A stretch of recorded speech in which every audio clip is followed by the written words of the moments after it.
Your dog wrote an insensitive tweet. You can't eat here. Uh-oh, Meg. It's a sensitivity mob. It was just a joke. There's no such thing as jokes anymore. Yeah, we live in a post-joke world. Chris, maybe we should just eat outside? No, Meg, we're eating here.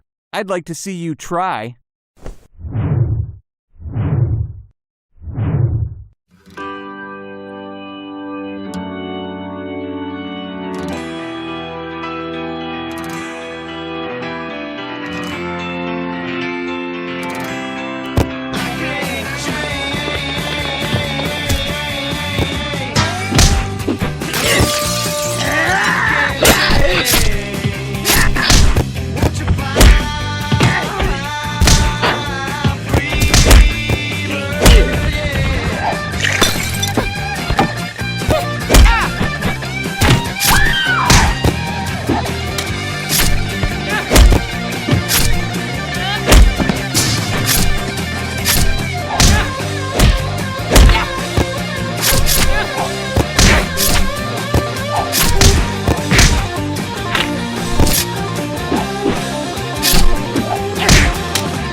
It was a joke.